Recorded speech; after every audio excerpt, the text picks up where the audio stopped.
a Seccional São Paulo da Ordem dos Advogados do Brasil, por sua Comissão de Direito Imobiliário, tem a honra de apresentar o webinar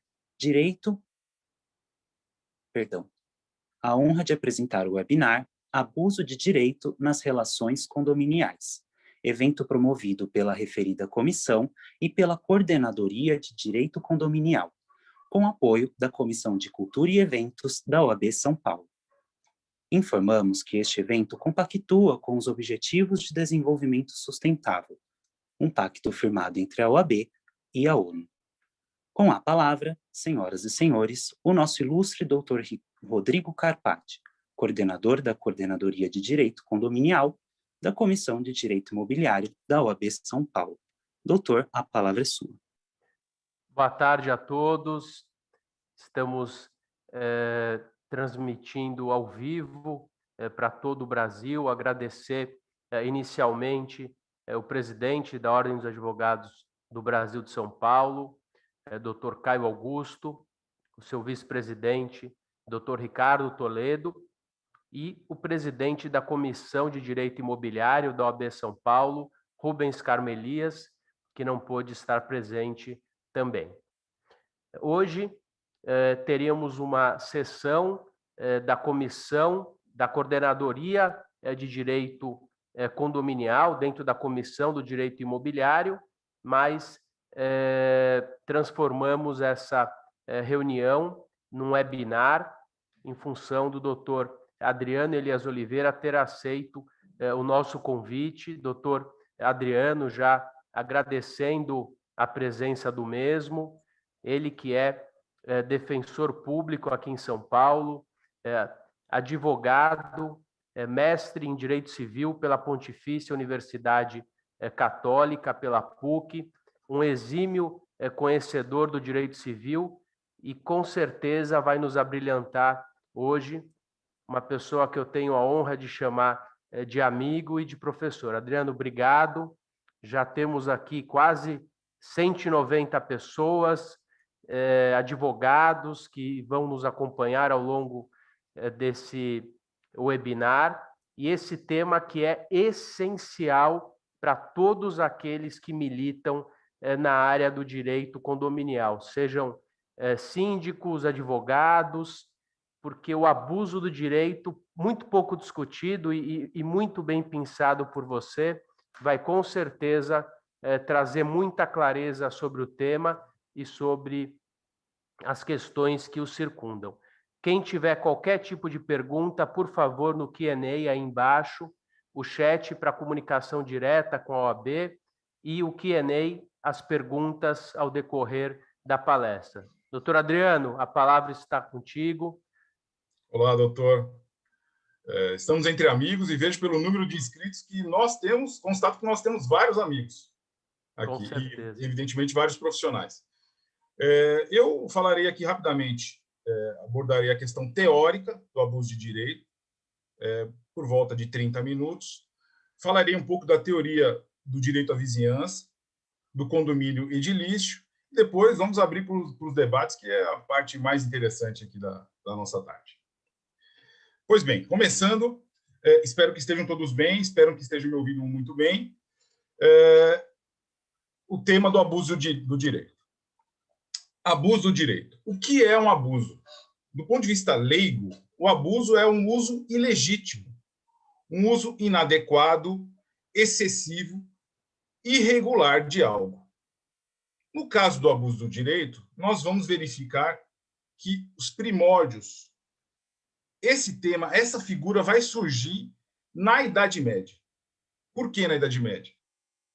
Quando eu poderia exercitar, concretizar o meu direito à propriedade de forma praticamente absoluta. Ora, se havia uma espécie de jus abutendi, eu poderia, inclusive, destruir a coisa. A coisa era minha, o imóvel é meu. Se eu posso destruir esse imóvel, eu posso, inclusive, se quiser, prejudicar alguém. Nesse sentido, esse ato, chamado de ato emulativo, de prejudicar alguém pelo uso do meu imóvel, ele era autorizado na Idade Média. Então, o que nós podemos entender como abuso de direito no primeiro conceito? É um exercício regular de um direito e, inicialmente, ele era visto por esse elemento subjetivo. Era o exercício do direito para prejudicar alguém. Doutor Rodrigo, nós temos resquícios dessa teoria dos atos emulativos ainda no Código Civil de 2002. O artigo 1228, parágrafos 1º e 2º, e o enunciado CJF 49, eles demonstram que é possível ainda, na verdade tem que ser vedado, o uso para prejudicar alguém. Mas ali no artigo 1228 se percebe esse elemento subjetivo em relação ao direito de propriedade. Esse conceito de abuso de direito, relacionados aos atos emulativos, para prejudicar alguém, evidentemente que na Idade Moderna, com as revoluções burguesas e com o constitucionalismo, isso não se sustenta. Nós não temos direitos absolutos. Muito menos eu posso exercer ou exercitar um direito, concretizá-lo para o fim exclusivo de prejudicar alguém. Nesse sentido, na França, no início do século XX, alguns teóricos e a própria jurisprudência francesa, eles se debruçam sobre o tema para, de alguma forma, se desvincularem dessa ideia de abuso como prejuízo, como intenção de prejudicar alguém. Nesse sentido, Rodrigo e colegas, nós precisamos temos que nos desvincular da questão da carga semântica pejorativa do abuso. O abuso ele pode surgir sem que eu tenha que prejudicar alguém. Basta que eu tenha um exercício irregular de um direito, que eu vou ter a configuração do abuso. Eu destaco aqui 3 teóricos franceses, rapidamente, que demonstram essa evolução. Inicialmente, o Planiol, ele nega o abuso de direito. Em que sentido? Ele chega a dizer que quando há um abuso, não há mais direito. Se eu tenho direito, eu vou exercê-lo, não há abuso. Se eu me excedi, não se está mais se falar de direito, mas num ilícito típico. Ele chega a usar o termo logomaquia, que seria um discurso vazio. Ele alega, olha, se eu estou abusando do direito, direito não há. Cessou o meu direito. O direito cessaria com o próprio abuso. Numa evolução e ainda intermediária, Ripper entende que o abuso é um problema moral, não totalmente inserido no direito. E, como tal, eu não teria como regrá-lo. Ele alega que o abuso de direito ele estaria entre um ilícito moral e um ilícito jurídico. E eu não teria como aplicá-lo apenas pelo ordenamento jurídico. Mas, colegas, é com Josserand que há uma vitória da autonomia do abuso do direito. Mas, Rodrigo, mais ainda, Rodrigo, eu me desvinculo do caráter subjetivo e consigo identificar o abuso de direito por um viés objetivo e finalista, sem que haja o prejuízo, sem que haja a intenção de prejudicar alguém. Peço até permissão para ler um pequeno trecho do Josserand, que é muito esclarecedor. Todos os direitos são relativos em conteúdo, já que exercidos no âmbito da convivência humana, e, portanto, incompatíveis com o exercício antissocial. Guardem esse termo, colegas. Será muito importante quando chegarmos lá na discussão da expulsão do condômino antissocial. Incompatíveis com o exercício antissocial. Vale dizer, contrário ao espírito, à finalidade que justifica a sua tutela jurídica. Esse, Rodrigo, inclusive, a teoria que foi vencida, que está introjetada no artigo 187 do Código Civil. Então, o que nós temos no artigo 187 do Código Civil? a teoria objetivo finalista do abuso de direito. Basta que eu tenha um exercício irregular para que eu tenha configurado o abuso de direito. E já me antecipo. Há uma necessidade de dano no abuso de direito? Não. Não há uma necessidade de dano. Me antecipo também. Se não há uma necessidade de dano, todo caso de abuso de direito será objeto de responsabilidade civil? Também não.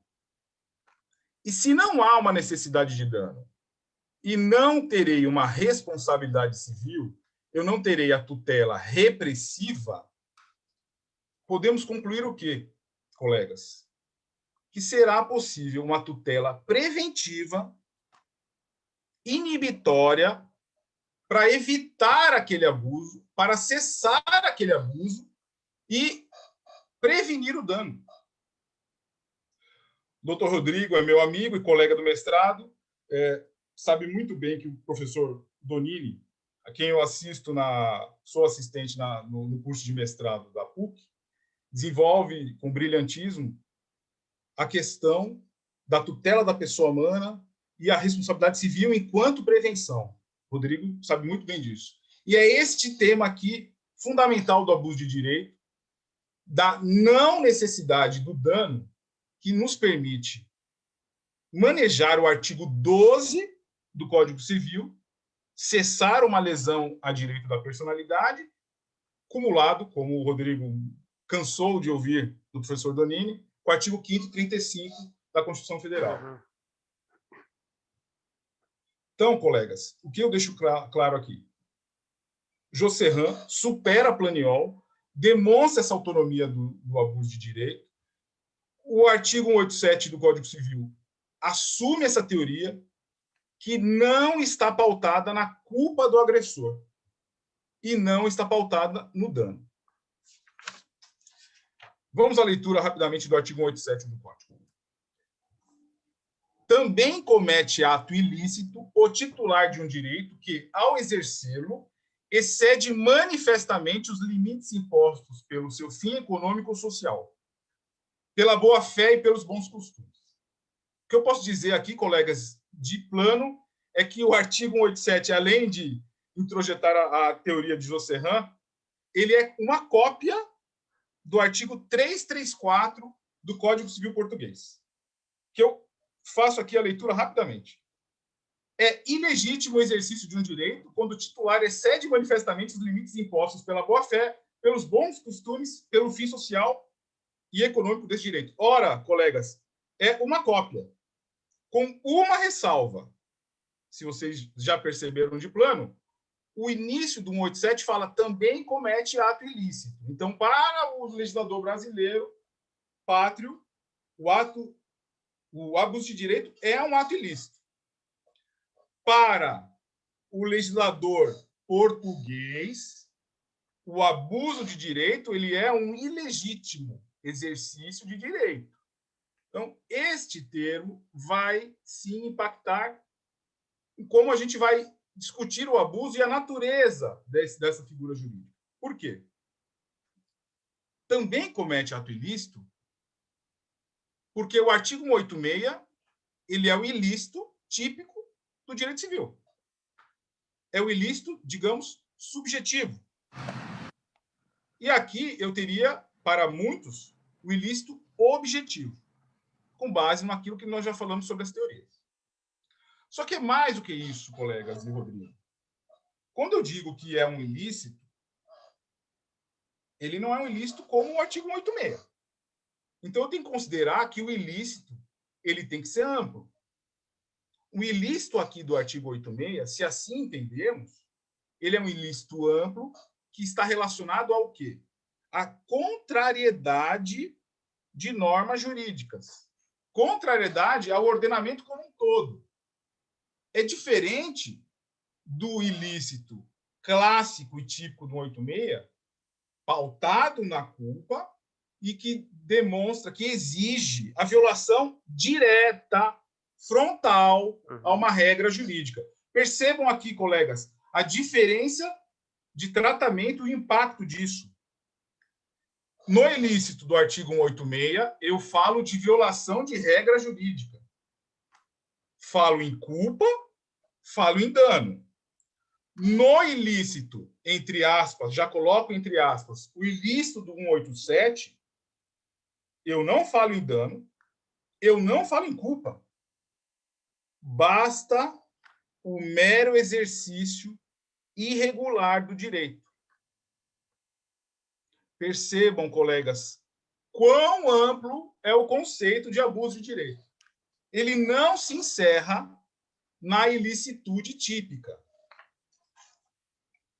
E por que não se encerra na ilicitude típica?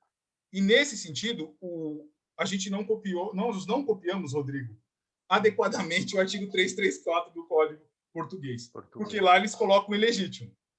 E o ilegítimo aqui é muito mais interessante. Por quê? Ao exercer ou exercitar, concretizar um direito, eu vou verificar, sim, a legitimidade. Em que sentido?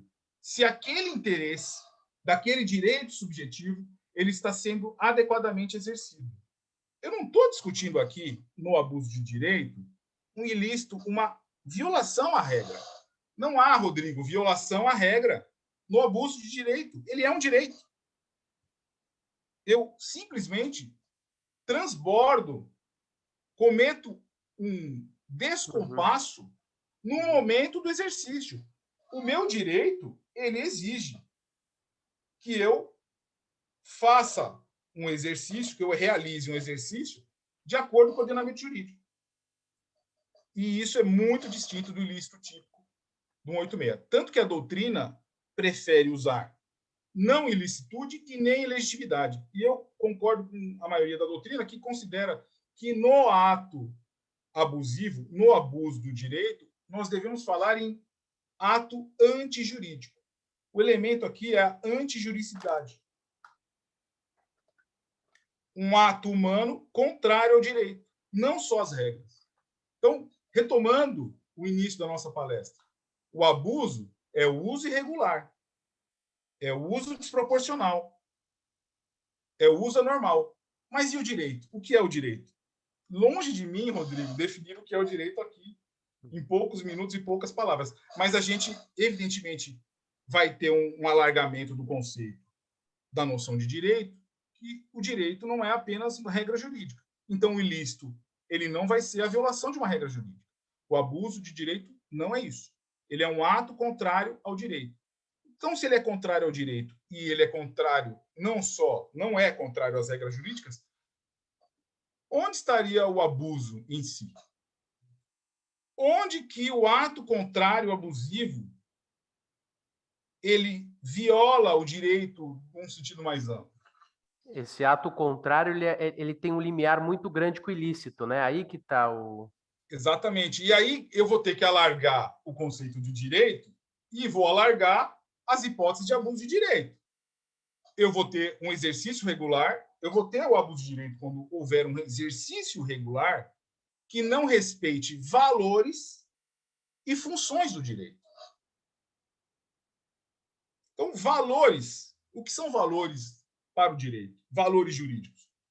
Nós temos algumas situações consensuais da sociedade que estão incorporadas pelo direito.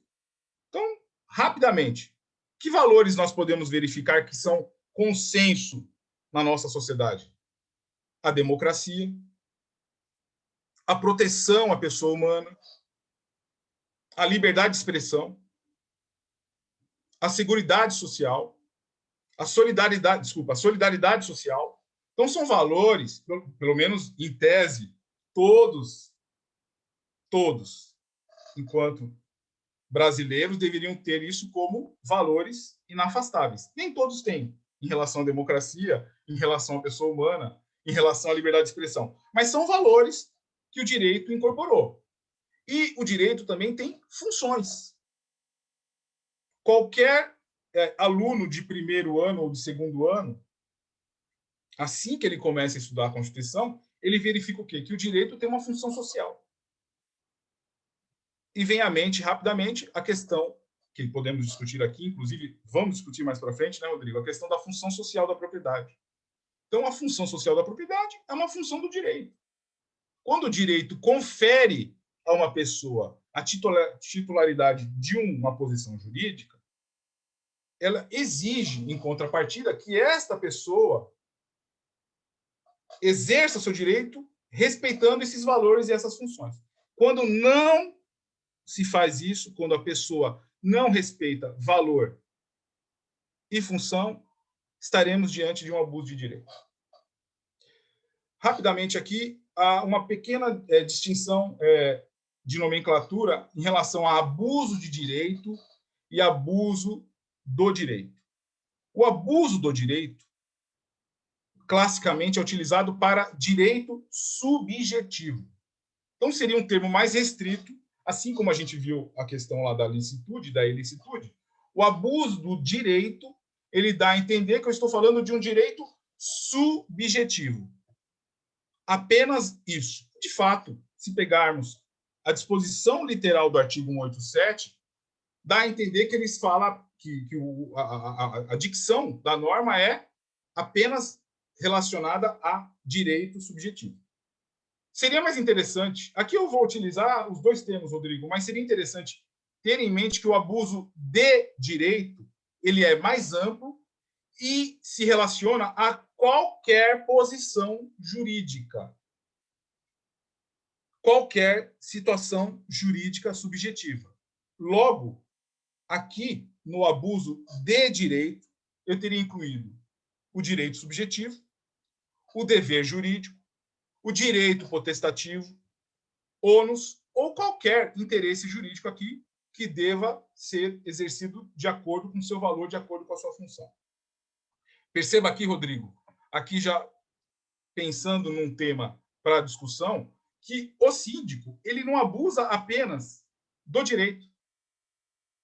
O síndico abusa dos deveres dele também.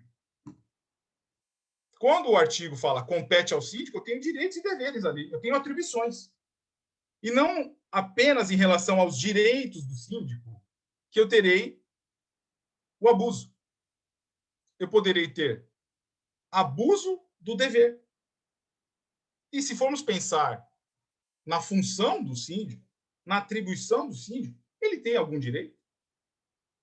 É a pergunta que eu lanço mão aos colegas que atuam na área, que não é o meu caso diretamente. Na Defensoria Pública, é evidente que eu pego alguns conflitos que envolvem direito à vizinhança, mas os colegas deveriam pensar nisso. O síndico, ele tem algum direito? Ou ele tem atribuições? Ele tem posições jurídicas diversas? E todas elas, Rodrigo, podem ser objeto de abuso de direito. Bom, já falamos aqui sobre valor e função. Função do direito, então, deixando bem claro, o ordenamento concede uma posição jurídica e, em contrapartida, como eu já disse, exige que se observe uma função específica. Então, o proprietário ele tem introjetada na propriedade a função social, inclusive previsão constitucional em relação a isso. Ok? Então, o abuso de direito ele reprime o exercício disfuncional do direito. Essa falta de correspondência entre o interesse abstrato, o direito válido e o interesse concreto que eu realizo. Percebam que o abuso de direito ele vai impactar, ele vai, de alguma forma, mitigar a autonomia privada. A autonomia privada, Rodrigo, que não respeita essas funções. O que a gente percebe do abuso de direito? Ele fica, na verdade, retomando a questão do ilícito, ele fica entre o ilícito proibido e o permitido. O abuso de direito, colegas, ele está nesse meio. Eu tenho um direito válido. Aliás, eu até, já me debruçando sobre o tema, pensei que aqui o direito válido, a norma jurídica, o titular dele, o interesse dele, ele é um requisito do abuso de direito. Ora, se eu tenho um abuso de direito, o requisito é ter o direito. Então, o direito válido, a regra que a gente verifica lá no artigo 186, quando ela é violada, ela é o requisito para o abuso de direito. Percebam como é muito diferente um abuso do direito do 187 e o ilícito do 186. Aqui, o direito válido ele é um requisito. Ao exercer disfuncionalmente, eu incorro no abuso. Então, em suma, o abuso de direito é esse descompasso, Rodrigo e colegas, entre a realidade fática e a norma. Eu tenho uma norma válida, quando eu vou concretizar esse direito no mundo real, eu posso me exceder. E ao me exceder, eu incorro no ilícito geral, na antijuridicidade do artigo 187. Percebam aqui, colegas, e aí eu digo para os colegas que vão trabalhar com essa matéria e para os magistrados, não basta aqui o conhecimento da norma, não basta o conhecimento da regra e da validade delas no âmbito do direito condominial. Provavelmente eu vou ter que ter um exercício aqui, um argumentativo, eu vou ter que ter uma espécie de pensamento tópico para trabalhar um abuso do direito nas relações condominiais. O que consiste esse pensamento tópico para quem ainda não teve contato ou não se recorda? Eu vou ter a tópica, eu vou ter o estudo do caso concreto. Eu vou pensar aquele problema e a solução específica para aquela violação, que não é uma violação de regra. Então, não basta eu ter um estudo da regra. Eu vou ter que analisar o caso concreto, Rodrigo. Vou ter que fazer esse estudo tópico para identificar se aquele síndico abusou de um direito, se o condômino abusou de um direito. Evidente que eu tenho que ter em mente o artigo 1335 em relação aos direitos do condômino. Mas não adianta eu buscar a solução do abuso de direito no artigo. Eu terei que fazer esse trabalho, esse estudo tópico, essa solução de caso concreto para identificar o abuso e tentar reprimir. Pois bem, caminhando aqui para o final do artigo 187, como eu falei, o abuso de direito ele é um exercício irregular, desproporcional, excessivo, e o próprio artigo 187, como nós lemos, ele tem 3 vetores. Então, 3 formas de eu identificar o abuso de direito. Quais seriam? Bons costumes, a própria função social, que nós falamos aqui, e a boa-fé objetiva. Percebam que bons costumes, ele tem esse aspecto ainda, um resquício da questão moral da conduta, lá no começo que nós falamos do abuso, que está ligado, inclusive, com o início do 186, né? Que ainda remanesce a questão do elemento subjetivo. Então, este vetor, bons costumes, ele, digamos, é o mais fraco, porque ele busca ainda um elemento subjetivo e está relacionado à moral. Tanto que o enunciado 413 do Conselho da Justiça Federal, das Jornadas de Direito Civil, deixa claro isso. O termo bons costumes, para fins do artigo 187, ele tem esse aspecto de moralidade social, natureza subjetiva. Aí você vai me falar, Rodrigo, não, mas você acabou de falar, Adriano, que o 187 ele é a vitória da teoria objetivo finalista. E como é que eu tenho um elemento subjetivo? Então, muita calma neste momento. Muita calma. O elemento é subjetivo e é um conceito jurídico indeterminado. Eu vou verificar o que são bons costumes. Mas o efeito é o abuso do direito, que é objetivo. Eu não estou verificando aqui culpa e nem o prejuízo a alguém. Eu estou verificando que, pela violação dos bons costumes, eu abusei de um direito. Pensando agora no seu dia a dia, Rodrigo. Um jogo de futebol, final de campeonato, saiu o gol do seu time, você abre a janela meia-noite e começa a gritar e xingar. Coisa que, por exemplo, eu nunca fiz. Nunca. Isso é um abuso de direito? Provavelmente. Isso viola os bons costumes? Provavelmente. E o que nós verificamos com os bons costumes? Que ele é mutável. Ele é um conceito jurídico indeterminado e, evidentemente, colegas, o que era um bom costume nos anos 50 não será um bom costume na pós-modernidade. Então, pode haver alguns costumes que foram, né, preservados dos anos 50 até hoje. Mas, em geral, existe um caráter aqui de mutabilidade histórico que vai definir que aquele comportamento ele viola ou não, ele protege ou não os bons costumes. Ok? Adriano, bons costumes, eu quando dou aula, eu menciono, por exemplo, subir de sunga no elevador social em Santos não viola os bons costumes, mas se eu fizer a mesma conduta no centro de São Paulo, isso com certeza vai aviltar. Então, essa Exatamente. subjetividade é muito interessante. Exatamente. E você, com esse exemplo, deixa claro que eu tenho que verificar o caso concreto. Não há a possibilidade, e isso que eu quero deixar claro aqui, uma lição para os colegas, não há a possibilidade de se falar num abuso de direito a priori, Rodrigo. Eu vou ter que verificar esse caso concreto, como você acabou de falar.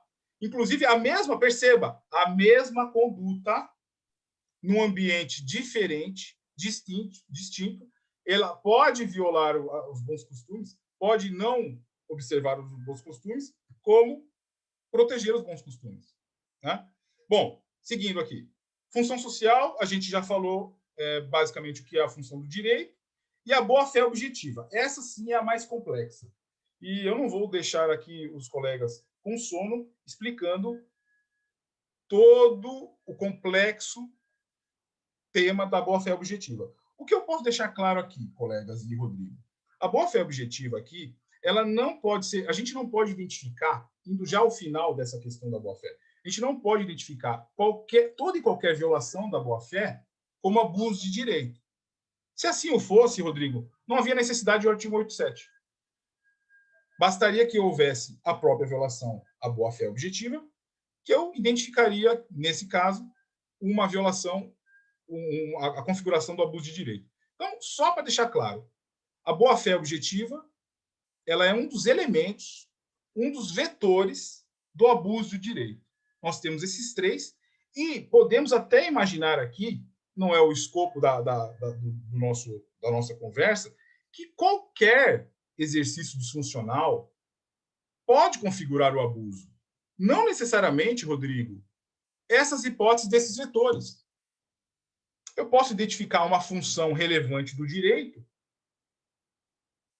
que não consta na função social, que não se encerra na função social, que não se exprime pela função econômica, e eu estou violando esse direito, não estou? Eu não estaria produzindo um ato contrário ao direito com base numa função qualquer. Se pensarmos, por exemplo, nas aulas que nós tínhamos sobre direitos da personalidade, uma função, vamos inventar aqui, uma função existencial do direito. Por que não? Se o direito tem uma função existencial e eu não cumpro essa função, se ao concretizar um direito da personalidade que é intimamente ligado aos aspectos existenciais, se confunde até com o próprio conceito de direito da personalidade, eu poderia estar diante de um abuso de direito. Concorda comigo, Rodrigo? Bom, não vou me adiantar muito aqui na questão da boa-fé, só para deixar claro que a boa-fé, neste caso de vetor, ela não se confunde. A boa-fé, evidentemente, ela tem uma natureza polissêmica. Ela é muito ampla, tem vários sentidos. Só para deixar claro que a boa-fé objetiva no artigo 187 não trabalha com a função interpretativa do artigo 113, não é necessariamente a função integrativa do artigo 422, tampouco a boa-fé no 187 tem a ver com o conceito legal indeterminado ou jurídico indeterminado do artigo 1201 do Código, que expressa a boa-fé, a posse da boa-fé para fins de uso capião e outros institutos ligados aí à propriedade. Bom, eu acho que é isso. Eu acho que ficou claro aqui que o abuso de direito ele não pode ser verificado a priori. Em relação à boa-fé, ela realmente tem muita proximidade com o abuso de direito e todas aquelas violações que nós verificamos da boa-fé, Rodrigo, todos aqueles comportamentos, a questão da suprécio, da surrécio, do venire, do dever de mitigar, o poder, a perda do devedor, todas essas violações, todos esses comportamentos da boa-fé, evidentemente que vão esbarrar no abuso. Se pensarmos, por exemplo, um exemplo aqui rapidamente, a dívida, a inadimplência de cota condominial. Se a cada momento eu como síndico e o condomínio em geral, vai ajuizar uma ação contra um condômino, a cada momento que ele tiver uma inadimplência, um débito, eu vou incorrer num abuso, porque eu não estaria protegendo o próprio devedor. Então, aquelas figuras, aqueles comportamentos da boa-fé objetiva, eles realmente vão ser um norte, vão ser um vetor para o abuso de direito. Bom, basicamente é isso em relação ao abuso de direito. Eu só queria dar uma explanação geral e a gente pode realmente já abrir para os debates, deixando claro que os direitos, a fonte do abuso de direito na relação condominial vão ser os direitos dos condôminos e as atribuições do síndico, né? E eu digo aí num abuso de direito específico, Rodrigo e colegas. Mas ressalto, no âmbito das relações condominiais, todos os direitos, ao serem exercidos, se não seguirem o seu valor e a sua função, podem configurar abuso de direito. Acho que é isso. Eu tenho aqui questões aqui de jurisprudência, questões aqui como a famigerada locação por aplicativo, que o Rodrigo adora, e inclusive tem uma opinião um pouquinho distinta da dele em relação à natureza do aplicativo. Adiantando rapidamente, para a gente poder depois debater, para mim, a locação por aplicativo, para mim, se me permite, Rodrigo, não sou um especialista como você, que domina a matéria, para mim não é um caso de hospedagem. Porque hospedagem, para mim, ela inclui não só a cessão da posse direta, como a disponibilização de algum serviço. Tem que ter um plus para ser hospedagem. Eu não verifico nesses aplicativos como a Airbnb esse plus. Então, volto para a lição inicial. Se eu considero isso locação, eu posso falar que isso é um abuso? De plano, não. Eu posso falar que eu não sei. Eu vou ter que verificar o quê, Rodrigo? Fazendo uso da tópica. Eu vou ter que verificar o caso concreto permitindo ali a locação para ver se há algum abuso.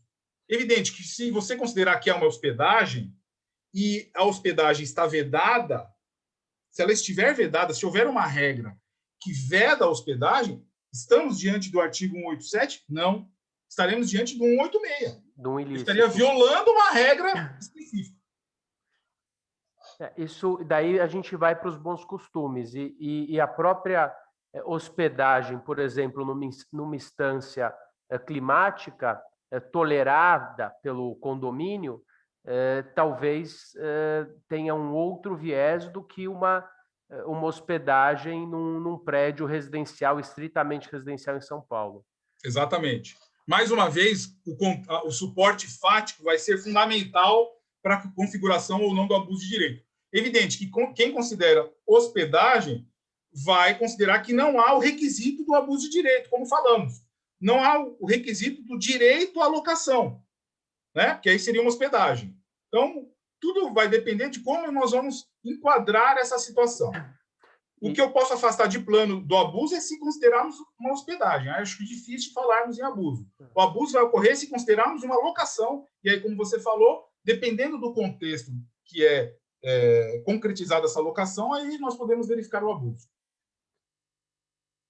E é muito interessante porque nós temos aí, na minha ótica, uma lacuna legal, né? Porque as leis não são claras, a gente interpreta se a gente está diante de uma hospedagem, minha opinião é essa, ou se estamos diante de uma locação prevista eventualmente pela 82, pela legislação, pela lei de inquilinato, 8249. E a questão interessante também, que o que vai traduzir isso no âmbito do direito condominial vai ser a questão prática. E o próprio tribunal vai ter que decidir com base em usos e costumes, que daí a gente cai lá no artigo 4 na lei de introdução das normas do direito brasileiro. Em alguns momentos, E é essa, acho que, a grande questão do condomínio. Nós temos pouco mais de 20 artigos no Código Civil, uma convenção condominial realizada de forma privada e que não supre a necessidade. Eu costumo dizer que a vida condominial ela é dinâmica e a legislação ela é estática. A gente tem aí pouco mais de 20 artigos e daí essas questões passam a ser essenciais para que a gente possa resolver as questões do dia a dia, exatamente como a interpretação da lei do inquilinato ou da legislação específica da hospedagem. Veja, Rodrigo, como o Instituto do Abuso de Direito é importantíssimo e relevante nesse caso. Vocês perceberam, colegas e Rodrigo, que o abuso de direito ele fica no meio do caminho entre o lícito e o ilícito. E no meio do caminho desse caso. Porque se eu estou nesse limbo, nesse momento aí cinzento, eu não vou poder falar que é um ilícito típico do artigo 186. Mas talvez eu consiga configurar como abuso de direito. E o abuso de direito, para a doutrina, ele tem esse efeito, né? Esse efeito amortecedor, conformador e de autocorreção do ordenamento. Como você falou, Rodrigo, o ordenamento ainda não...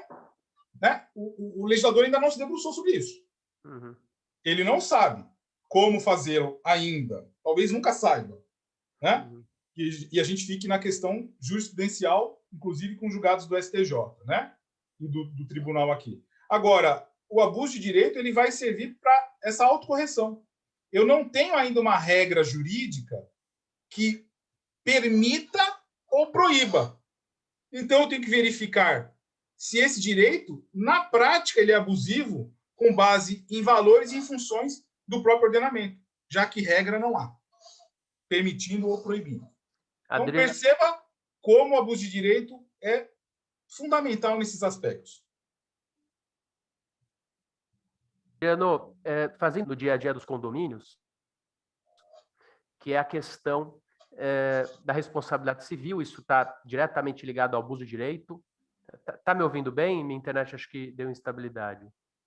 Foi e voltou, agora estou. Tá. Então, a questão da responsabilidade civil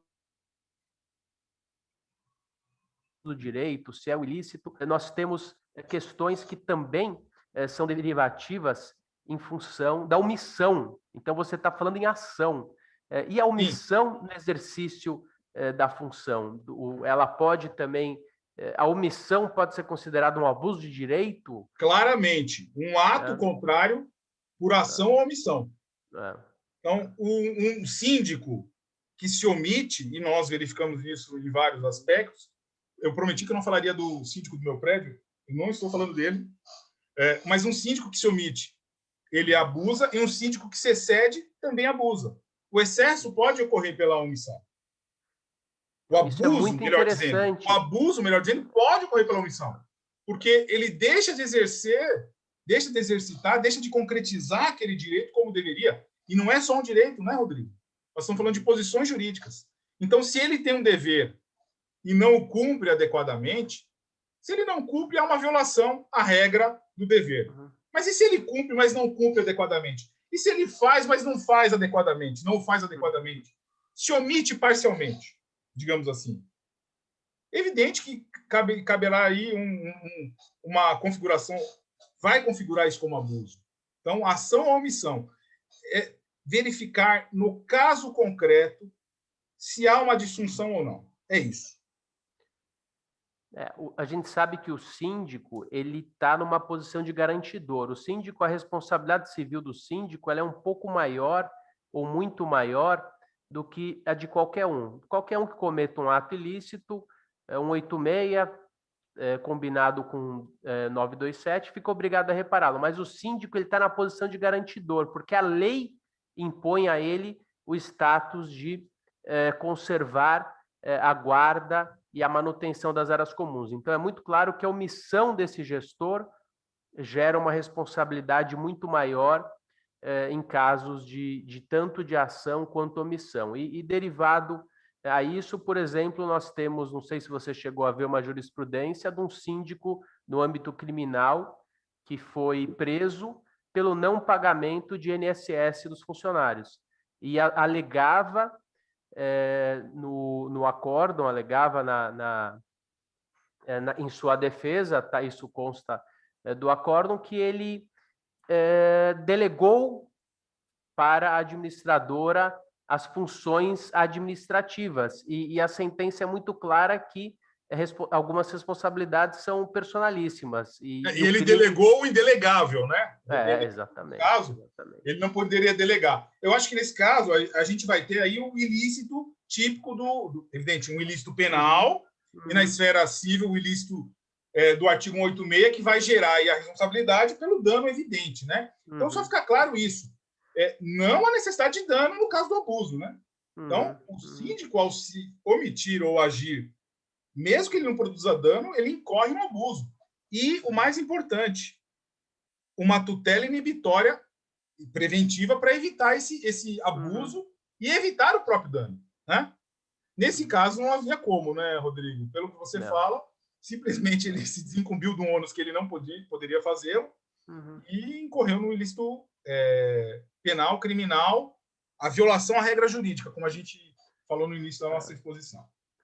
Isso é muito interessante. Por exemplo, um caso concreto, onde a gente tem alguns casos, e eu acabo citando os casos criminais porque eles chamam muito a atenção, né? Tanto do advogado quanto dos condôminos. Por exemplo, o caso de um parquinho dentro de um condomínio fora das normas da BNT, a criança cai, se machuca, e a omissão do síndico é penalmente relevante porque ele deveria ter trabalhado para uma manutenção.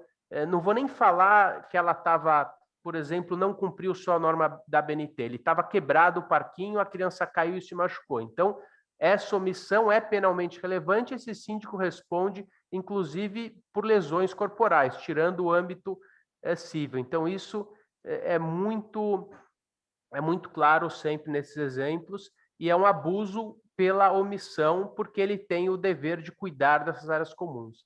Sim. O síndico ele está numa posição jurídica inglória, né?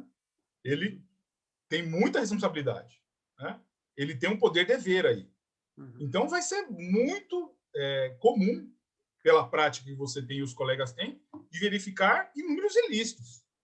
O abuso de direito, infelizmente, para os síndicos, é mais um ilícito, né? Ou uma figura aí antijurídica que ele pode incorrer também. Mas deixar claro que os condôminos também, né, Rodrigo? Legal. As hipóteses que nós estamos falando aqui de som, de barulho, de bons costumes. Então, tem muito disso. Tem a questão também de violação de dados agora, de abuso, porque você tem um contato com a pessoa, você pode estar numa atividade que inicialmente é lícita e se ceder. Né? O síndico, por exemplo, ele detém informações pelo poder de gestão dele que ele não pode revelá-las. Ele vai incorrer num ilícito específico, mas também no abuso de direito. Então, é isso que todos os colegas aqui têm que ter em mente. Eu não tenho como falar de um abuso de direito de plano.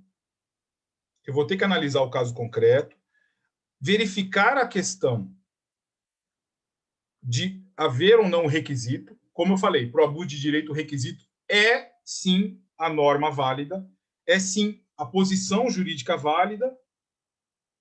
E aí, no caso concreto, verificar se houve esse desvio funcional. Adriano, vou partir para algumas perguntas, vou pedir também para que a técnica abra o microfone do professor Marco Aurélio, que está aqui com a gente, para que possa debater conosco também os temas. E a gente tem aqui, por exemplo, a primeira pergunta. Boa tarde, aqui no condomínio onde eu moro, sou conselheira, realmente existe um abuso. O prédio é antigo e temos muitos moradores idosos e a família de um morador que não é condutor exige uma vaga especial, pois o garoto é deficiente intelectual. Esse garoto grita o dia todo e a família diz que não pode fazer nada, pois o garoto é especial. Bom, essa é uma questão bem complexa, mas você vislumbra alguma situação de abuso de direito?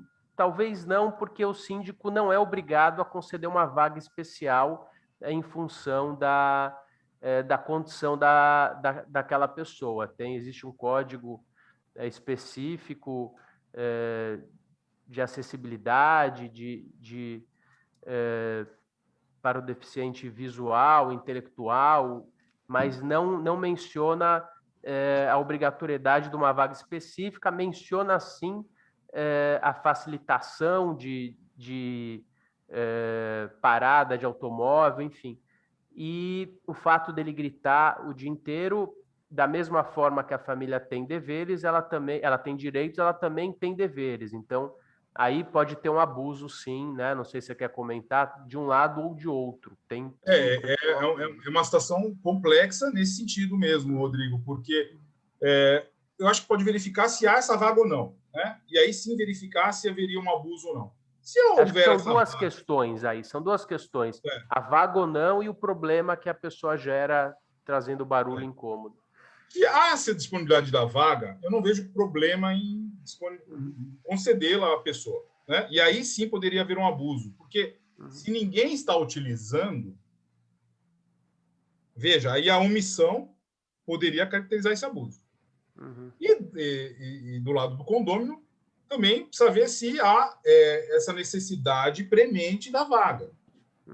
Porque, às vezes, não há uma necessidade da vaga por conta da enfermidade e haveria uma espécie de abuso também nesse uso. Sim. Então, a gente tem que ficar claro essa situação. Vamos supor.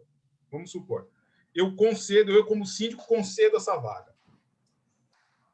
E a pessoa começa a alocar essa vaga. Ela não tinha essa vaga. Ficou claro aí o abuso? Então, eu posso ter um abuso de direito trocado. Nada impede. A relação aqui é complexa. Se nós estamos falando de abuso de direito e não do direito subjetivo, qualquer posição jurídica é suscetível de abuso. E simultaneamente, né? É uma bela pergunta para isso. É possível abuso de direito simultâneo? Sim. Sim, é possível. Antes da gente partir para a próxima pergunta, vamos passar a palavra para o Dr. Marco Aurélio Steca, agradecer a presença dele aqui. Obrigado, doutor Carpá. Sempre um prazer estar aqui, né, com o doutor Adriano, dois grandes juristas que eu tenho um imenso respeito, tanto profissional quanto intelectual. Né? Parabenizo o doutor Adriano pela brilhante apresentação. Eu acho que poucos juristas têm essa habilidade de sair da teoria e ir para a prática com tanta facilidade, igual o doutor Adriano demonstrou. Né? Se me permite, Adriano Carpá, muito se falou do síndico. Os doutores enxergam algum abuso de direito da Assembleia Condominial? E eu falo isso porque muito se fala em direito das minorias, né? E eu pensei aqui uma hipótese abstrata, né? Será que a Assembleia, né, quer dizer, a massa de condomínios, a maioria, pode ser responsabilizada por um abuso de direito, um abuso do direito? Né? E eu passo essa bola aí para vocês. Rodrigo quer responder? Manda bala, eu complemento. O Marco, se me permite, o Marco é suspeito para falar da gente, né, Rodrigo? Somos todos amigos e colegas da PUC, então essa vontade dele, essa opinião dele está viciada. Bom, em relação à Assembleia, o que a gente pode pensar aqui? Quando eu falo em abuso de direito, e esse exemplo que o Marco está dando chama a atenção, me vem à mente a questão do poder contramajoritário aqui das minorias.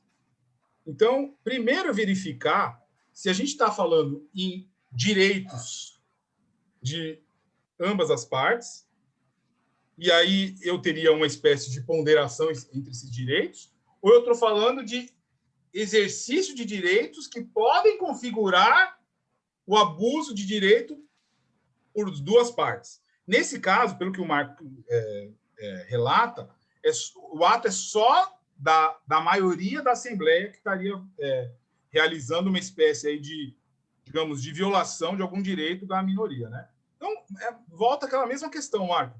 Eu acho que aí envolve, sim, poder contramajoritário e envolve também abuso de direito, é uma bela questão.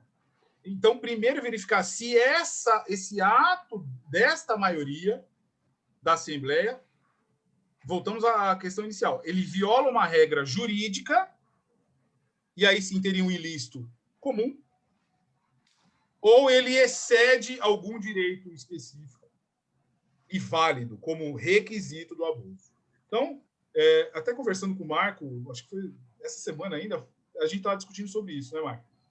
Como conciliar direitos e o abuso e discutir o poder contramajoritário de uma minoria, né, a eficácia horizontal de direitos fundamentais no âmbito do abuso de direito. É bem complexo a questão, porque se há uma dificuldade de identificar abuso de direito com um ato contrário ao direito, imagina se tivermos os dois atos, como o caso que o Rodrigo acabou de falar, da vaga, que poderia ter abuso dos dois lados. E imagine, então, colegas, dois casos que envolvam direitos fundamentais. Uhum. Então, primeiro verificar se há realmente um direito válido e fundamental, aí sim fazer um exercício de ponderação e, aí, superado esse exercício de ponderação, verificar se há um abuso. Vou só contextualizar a questão, Marco e Adriano, se me permitem. Por exemplo, o presidente da mesa que não permite voz a algum dos condôminos, ou aquele condômino que requer que seja inserida na Assembleia aquela menção, por exemplo, uma menção específica dentro da Assembleia, ele quer que conste de ata, e o presidente cerceia o direito dele, nunca ocorre. Né? Ou, por exemplo, decisões tomadas contrárias à legis, contrariando ou a própria lei civil ou a convenção do condomínio. Então, na decisão que é contra a lei, eu acho que não há dúvida que a violação à regra não estaríamos falando de abuso, né? Mas essa questão do condômino pede para o síndico, coloca isso, indica isso, ele está exercendo o direito dele e, de certa forma, ele pode estar abusando. Então, precisaria verificar o quê? Se ele quer colocar algo que é de interesse dele, voltamos à questão do interesse do direito subjetivo, hein, colegas? Se ele está indicando algo que é do interesse apenas dele, de forma egoísta, ou se há um interesse do condomínio como um todo. Então, se ele pede para indicar algo que é de interesse do condomínio, ele está exercendo o direito de forma adequada. Ele está cumprindo a função da Assembleia. Agora, se eu já estiver vislumbrando, olha, eu vou incluir esse tópico, essa pauta na Assembleia, quero que conste, porque eu sei que isso vai afetar a minha unidade, estaremos diante de um abuso. Vou fazer a leitura de mais uma pergunta e jogar a bola para vocês. Boa tarde, doutor Adriano, doutor Rodrigo, desculpe perguntar, mas quando há o abuso de direito com ato conscientemente danoso ou causa de prejuízo físico e financeiro, pode ser incorporado em outro tipo de ilicitude? Nesse caso, ele está considerando um abuso de direito que produz dano. Como eu havia falado, o abuso não pressupõe dano. Mas se houver dano, dever de indenizar. Artigo 927. Pode pegar a leitura aí, a dicção da norma, deixa claro isso. Então, o ato ilícito, pelo Código Civil, a gente já fez essa distinção, né? De ilícito para antijurídico. Mas o ato ilícito, considerando a literalidade do Código, artigo 186, 187, produziu dano, dever de indenizar. Então, nesse caso, qualquer caso, se o abuso de direito, se ele se excedeu e produziu dano, aí ele vai estar muito próximo mesmo do ilícito típico do 186, porque a sanção, Rodrigo e Marco, a consequência jurídica será a mesma, a responsabilidade civil. Mas eu deixo clara a questão aqui, já ressalto, reitero, que o abuso não pressupõe dano. E ao não pressupor o dano, eu posso impedir justamente que esse dano seja produzido. Então, mas não com consequências financeiras. Ela inibitória preventiva aí. Ou cessar o dano, né? Vamos supor um caso que o síndico ele não para de notificar uma pessoa de forma indevida, né? Exagerada. O interesse ali não é do gestor. O interesse ali, voltando à teoria inicial dos atos emulativos do abuso, o interesse ali é prejudicar o condômino do apartamento 71. Eu nem sei quem é o meu vizinho do 71. Mas o interesse é esse. Ele está ali produzindo aquele ato e produzindo um dano. A pessoa tem que, cada vez que ele recebe uma notificação, se ele não for um advogado, ele vai ter que contratar um advogado para fazer uma contra-notificação, por exemplo. Não está produzindo um dano? Tá. Um dano patrimonial? Tá. Então, ele pode ingressar com uma ação e pedir para cessar esse dano? Sim. Claro que pode. Eu tenho um caso na defensoria que era um processo, uma demanda ali entre condomínio e a minha assistida, que claramente o síndico abusava do direito e mandava notificações o tempo todo. Ingressei com a ação para discutir um aspecto específico do imóvel dela e ele continuava notificando mesmo com o processo judicial. Eu não pensei duas vezes. Juntei todas aquelas notificações, Rodrigo e Marco, entreguei ao juiz, fiz a petição e falei, pare com esse abuso. Então, foi ali fixada uma multa diária para impedir, cessar aquele dano que era um abuso. Ele pode notificar, ele podia notificar a minha dentro dos limites do exercício da função mas ele estava fazendo por quê? Porque ela ingressou com uma ação pela defensoria. Perceba aí, a destinação é completamente distinta do ato de gestão dele. A função dele não é essa. A função dele é permitir a paz social e o bem comum no condomínio edilício. E não fomentar a briga. Eu vou fazer mais uma pergunta e vou me ausentar um minutinho só para pegar mais uma água. Doutor Adriano, boa tarde. Como o senhor enxerga as demandas de condôminos no que se refere às áreas comuns? A gente falou um pouquinho já, né? Tenho percebido uma crescente de ações nesse sentido. No caso do condomínio edilício, nós temos uma natureza aí híbrida, né? Nós temos a copropriedade da área comum e a propriedade exclusiva, evidentemente, da área privativa. Então, é evidente, voltando àquela questão, Marco, do conflito de interesses e da ponderação. Aí eu acho que o caso não é tanto de abuso de direito. Eu acho que o caso aí é mesmo de ponderar. O que vai se sobrepor se o interesse da coletividade, daquele uso correto, rígido da área comum, ou o interesse individual do condômino. Evidente que mesmo, como nós havíamos falado, mesmo fazendo essa ponderação, mesmo hierarquizando algum dos direitos, nunca aniquilando o outro direito, esse é importante, né? Quando eu faço esse juízo, esse exercício de ponderação argumentativo, e ao hierarquizar, eu não posso aniquilar o outro direito. Então, eu posso ter uma restrição, talvez temporária, mas não aniquilar. Mas mesmo nessas situações, eu posso ter um abuso de direito.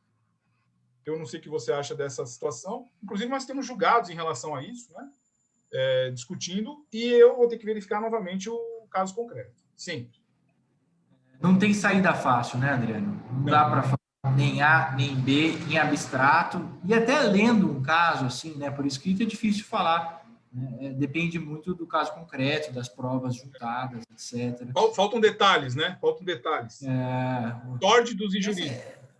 E essa é a dificuldade do Instituto, né? Um instituto muito concreto, está lá no código, todo mundo conhece, mas essa dificuldade não é só brasileira, né? Eu li que o Menezes Cordeiro, para quem não conhece, um dos grandes juristas portugueses, ele fala que existe na jurisprudência de Portugal, né, um vácuo. E o Adriano mesmo, o doutor Adriano mesmo mencionou que a norma é muito parecida com a nossa. Então, a aplicação concreta do abuso de direito, embora seja muito rica na teoria, pela dificuldade, parece que no caso concreto muitos juízes acabam não instrumentalizando, né? E é por isso que é importante a explicação do Adriano. Ele mostrou ferramentas de instrumentalizar o abuso de direito no condomínio edilício. E essa é a dificuldade, por isso que é importante estudar a teoria, né, para nos dar ferramentas. A gente percebe, né, Marco, que é um instituto riquíssimo, complexo, mas que é subutilizado, né, na prática, e ele precisa da prática. É um instrumento, é uma figura jurídica que depende da atuação do advogado e da manifestação jurisprudencial. A doutrina ela vai poder se debruçar, ela vai poder exaurir o tema, mas cabe ao colega aqui, ao Marco, ao Rodrigo, a mim e aos demais colegas, cabe aos colegas aqui manejarem adequadamente esse instituto para enriquecê-lo. Porque, de fato, ele é pouco conhecido na prática, há teoria muito boa sobre o tema. Meu amigo, colega, o professor Tiago Rodovalho tem um livro específico de abuso de direito, que é a dissertação de mestrado dele, um livro fantástico. Então, vários colegas já se debruçaram sobre o tema. Nós verificamos a doutrina fazendo o link do abuso de direito com temas específicos, né? Embora, volto a dizer, eu não possa identificar a priori o abuso, mas eu posso verificar que um certo ramo do direito ou uma certa área da sociedade ela é mais propensa ao abuso de direito.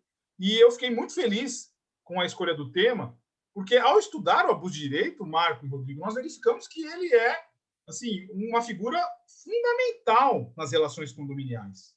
Porque o abuso vai ocorrer muitas vezes. Cabe aí ao colega, ao operador do direito, saber manejar essa figura, inclusive, volto a dizer, com a tutela preventiva, inibitória. Né? Lembrando das lições do professor Dinamarco, o escopo didático da jurisdição. O abuso de direito, ele vai ensinar as pessoas. Ele vai ensinar as pessoas a uma correteza, como diz o professor Donini, a boa-fé, a conduta, o comportamento adequado no âmbito das relações condominiais, inserido no condomínio edilício. Né? Então, é uma pena mesmo, Marco. Bom, nós estamos aqui para tentar demonstrar toda a sua viabilidade, né? E eu acho que é isso. A gente tem que ter em mente que não há necessidade de dano e que eu posso manejar uma tutela preventiva, não preciso ficar receoso ao ingressar com uma ação assim. Pessoal, a gente tem ainda mais uns 20 minutos. Primeiro, agradecer a todos que estão nos assistindo. Nós chegamos aí a 360 pessoas online. Agradecer a todos os advogados, agradecer já de antemão o Adriano e o Marco Aurélio, que são grandes mestres no direito. É uma honra estar aqui com vocês. Pena que o tempo passa muito rápido quando a gente conversa e discute. Tenho algumas perguntas de quem está nos escutando, nos vendo, nos ouvindo, e vou fazê-las. Vamos fazer um bate-bola rapidinho para a gente procurar esgotar. Tem mais algumas perguntas aqui. Então, o que o síndico pode fazer quando os condôminos abusam do direito? Quer responder, Marco? Não, fique à vontade, Adriano. Você é o mestre da ocasião. Né? Mas novamente, né? Tutela inibitória. O que ele pode fazer é preparar essa tutela inibitória para ele notificar. Então, do ponto de vista prático, é isso. Né? Vamos colocar a notificação primeiro, né? Extrajudicial. Sempre. Dê o benefício da dúvida para a pessoa que está abusando, né? Busque a cooperação, busque aí a boa-fé, né? Coopere, colabore, expeça a notificação, aguarde uma resposta, né, idônea, seja evidentemente educado nessa notificação, não seja abusivo, para evitar justamente uma espécie de contra-abuso de direito, né? Evitar uma beligerância, buscar a paz social. Né? O direito está aí. Né? A função do direito está aí. Buscar essa paz social, buscar esse bem comum. Então, olha, uma conversa. Conversou? Não deu? Notifica. Não respondeu? Pode até notificar mais uma vez, avisando que é a última rastro que vai ingressar com a ação. E aí a tutela inibitória. O síndico tem o corpo jurídico para isso, né? do seu condomínio para isso. Isso é muito interessante porque a questão da notificação que vocês mencionaram, em função do direito da ampla defesa e do contraditório, também em atos administrativos, e você percebe que nos tribunais muitas multas e muitas situações são anuladas pela não concessão do direito de defesa. Por mais que a pessoa esteja errada, por mais passa a ser uma questão técnica e não uma questão fática, né? Meus estagiários que estão presentes, e alguns que foram meus estagiários na defensoria e hoje são advogados, brilhantes advogados, sabem de um caso da defensoria da minha banca, digamos assim, que a gente tinha justamente isso. Era a ausência de contraditório, voltando àquela questão do marco. Então, a gente precisa ver se é um abuso de direito ou uma violação também a um preceito constitucional. No caso aí, não é nem diretamente um abuso de direito, né, Rodrigo? Nós estamos falando de eficácia horizontal de direitos fundamentais. Faltou, né, franquear contraditório e ampla defesa. E esse aspecto formal, né, garantidor da norma constitucional, ele pesa mais, como você mesmo falou, do que a análise concreta do abuso. Né? A gente não vai nem entrar na questão fática. Quebrar, entre aspas, quebrar, anular a multa por uma ausência de contraditório, pelo ilícito constitucional, do que pelo abuso do direito civil, digamos assim, né? Eu lembro de um caso, apenas ilustrando, onde eu tive numa audiência onde o síndico, logo no começo do Código de 2002, o síndico abusivamente cobrava 20% de multa pelo inadimplemento, quando já deveria cobrar 2% com base no novo Código Civil. E quem foi demandar no JEC naquele momento foi o inquilino. E eu lembro que levantei uma questão de ordem para o juiz e falei, olha, ilegitimidade de partes. E daí o juiz, logicamente, acolheu, porque o inquilino era ilegítimo para figurar no polo passivo, quem deveria estar demandando era o proprietário, e aquela ação foi julgada extinta. E daí o síndico, inadvertidamente, me falou, poxa, doutor, que beleza, agora eu já posso cobrar 20%. Infelizmente, eu não consegui explicar para ele que foi uma questão técnica, mas é importante a tecnicidade nos tribunais. A gente entra nas questões técnicas antes de chegar nas questões propriamente ditas fáticas. Doutor Adriano, belíssimas explanações, obrigado. Considerando que ao representante legal do condomínio compete a obrigação de cumprir e fazer cumprir a convenção, o regimento interno e determinações da Assembleia, também o dever de preservar o sossego, salubridade, segurança e bons costumes. Nesse sentido, haveria que se falar em abuso de direito nas relações condominiais por parte do síndico que limita ou proíbe o uso de áreas de lazer com base em plano de flexibilização elaborado por profissionais de saúde e aprovado em Assembleia. Olha que pergunta interessante. Vai de encontro também com o direito de propriedade que você queria falar, né? O uso da propriedade, a limitação do direito de propriedade, né? Eu acho que nesse caso, Rodrigo, mais uma vez a gente tem que voltar à questão do requisito do abuso de direito. Vamos considerar se aquela restrição pelo poder público ela é válida. Se ela for válida, eu não posso descumprir. Então, se eu descumprir, eu não estou falando de abuso, estou falando de ilícito. Né? Agora, que aí, por isso que o tema é rico, a questão da máscara. Há situações que, por conta da segurança, muitos condomínios exigem que a pessoa retire a máscara para ingressar no local. Será que há um abuso ali? Porque, vamos considerar, a máscara ela é necessária e obrigatória. Então, eu estou usando a máscara, estou exercendo, estou concretizando esse dever, né? Aquelas posições jurídicas. Eu sou obrigado a usar essa máscara. Na medida que o síndico pede para que eu te retire a máscara para ingressar no meu imóvel, que eu já tenho cadastro biométrico, cadastro de dados e até reconhecimento facial pelos meus olhos, por exemplo, será que haveria um exercício abusivo? Sim. Sim. Então, eu pego este caso e transporto para as áreas comuns. Eu sou obrigado a usar máscara. Certo? Mas eu vejo aqui, da minha janela, eu vejo um menininho jogando bola neste momento. Não vejo porque eu estou prestando atenção totalmente na nossa palestra. Mas eu vejo um menininho, diria que eu veria um menininho aqui, sem máscara. Seria razoável exigir a máscara daquele menininho às 2 da tarde, sozinho, jogando bola na quadra? E ele tomou o cuidado de trancar a quadra. Ninguém vai ingressar na quadra enquanto ele estiver lá jogando bola. Eu acho que ele não incorre em abuso, e haveria um abuso da outra parte. Olha que interessante. No primeiro momento, a norma é válida e ela é adequada, ela é eficaz, ela vai ser observada. Mas volto à questão, Rodrigo, Marco e colegas, da função do síndico no condomínio. Ele precisa chegar para o menininho e pedir para ele tirar a máscara? Não. Bom senso. É o que a gente sempre fala, sempre falamos no mestrado, com o professor Donini. Bom senso. Senso jurídico e bom senso. A boa-fé, o Marco gosta quando eu falo, né, o piano, como é que é? Eu já esqueci o número do artigo lá, 26, 10, agir conforme, como é que é? Eu estou me recordando, honesto vivere, né? Viver, como é, Adriano? Viver honestamente, não lesar, não fazer o que, não pegar o que é do próximo, enfim. O não lesar é o mais importante aqui, né?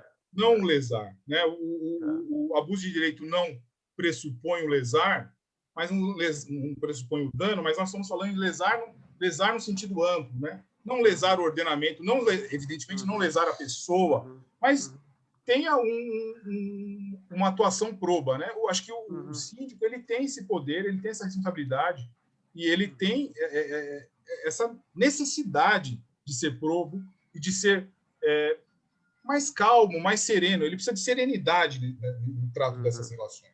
Então, o exemplo do menino, o exemplo das áreas comuns, ele tem que ter essa serenidade, bom senso. Será que no momento, por exemplo, agora, estamos saindo da fase aguda, será que na fase aguda eu vou abrir a piscina e a academia do meu prédio, ainda que seja permitido? Voltamos à questão. Não está sendo vedado. Então, o decreto do poder público, seja em esfera estadual, seja em esfera municipal, não veda, não proíbe, né, o uso da área comum. Será que, no caso concreto, eu devo abrir a área comum?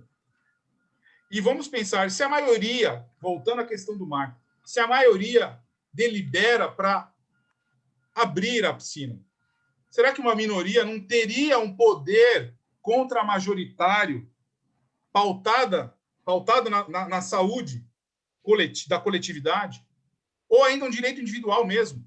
Olha, se eu abrir aquela piscina, eu vou aumentar o número de casos de infecções no meu prédio e eu vou ter que utilizar o elevador. Então, mesmo que eu não utilize a piscina, percebam, mesmo que eu não tenha o exercício desse direito, né, dessa prerrogativa, eu vou me prejudicar. Então, a lição do digesto estaria aí. Não lesar. Não lesar.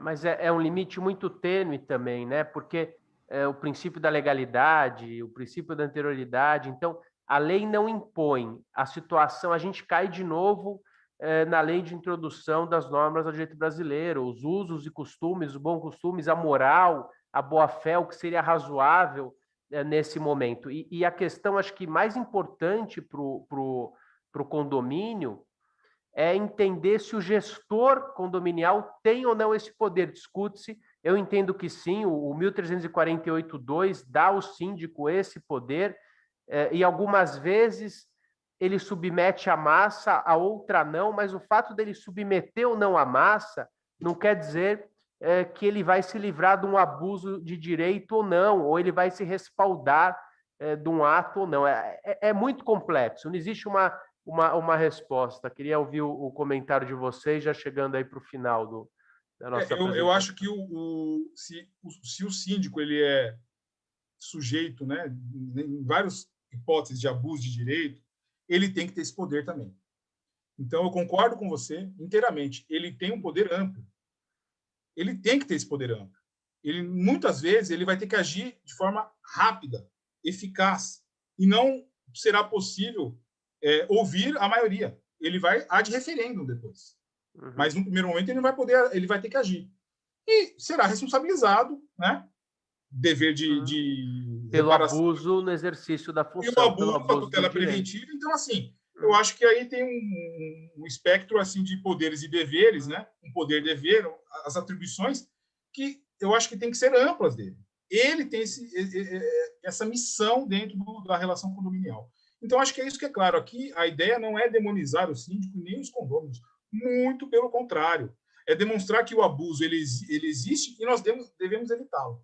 Então, se nós tivermos essa consciência jurídica de que não basta só não violar uma regra, mas concretizar os direitos de forma adequada, nós teremos muito menos problemas numa relação condominial, em qualquer relação humana.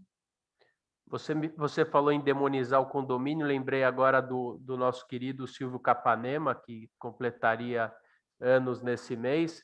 Ele chamava o condomínio de condemônio. Sim. E dizia que o demônio não manda representantes nas assembleias condominiais, ele comparece pessoalmente, é verdade. Exato. E os romanos sempre falaram que o condomínio é a mãe das rixas. Eu acho que isso já é o suficiente para perceber em que grau de ebulição nós estamos, e considerando ainda uma quarentena que nunca acaba, né, Rodrigo, Marco, colegas. Isso é uma ebulição, isso é um caldeirão que, se a gente não tiver essa serenidade, os abusos vão ocorrer de todas as partes.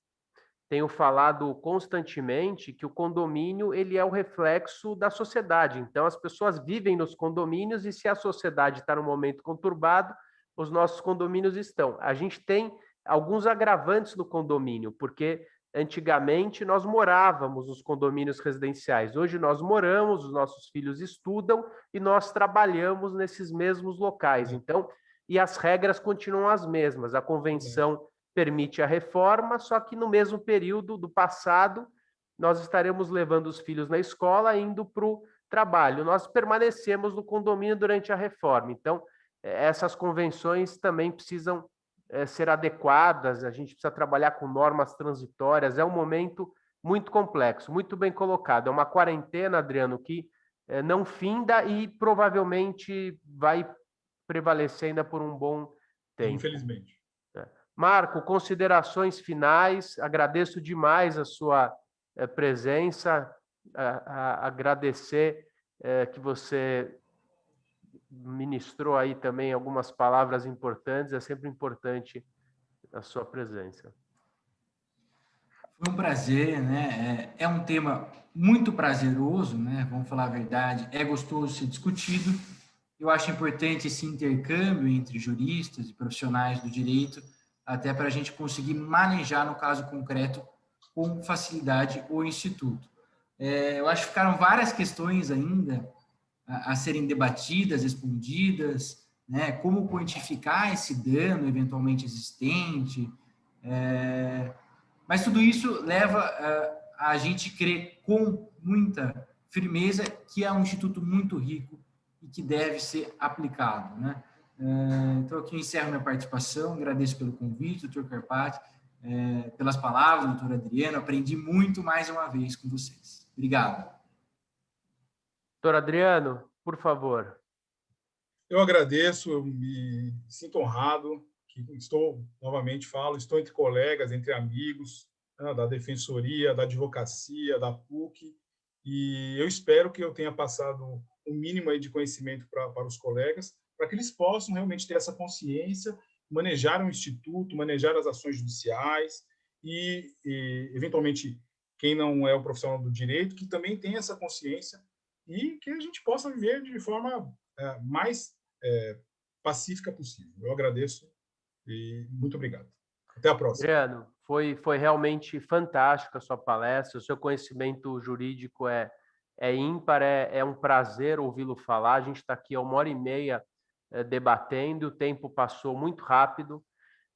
Te agradeço demais e fica já o convite para que você volte com outros temas dentro da comissão. A quem nos assistiu, pouquíssimas pessoas saíram, temos ainda quase 350 pessoas online. Essa palestra vai ficar no site da OAB gravada. Agradeço mais uma vez, Marco, Adriano, a todos vocês que nos assistiram na tarde de hoje, dia 13/4/2021, e nos vemos em breve. Um forte abraço a todos, um abraço. Obrigado, pessoal.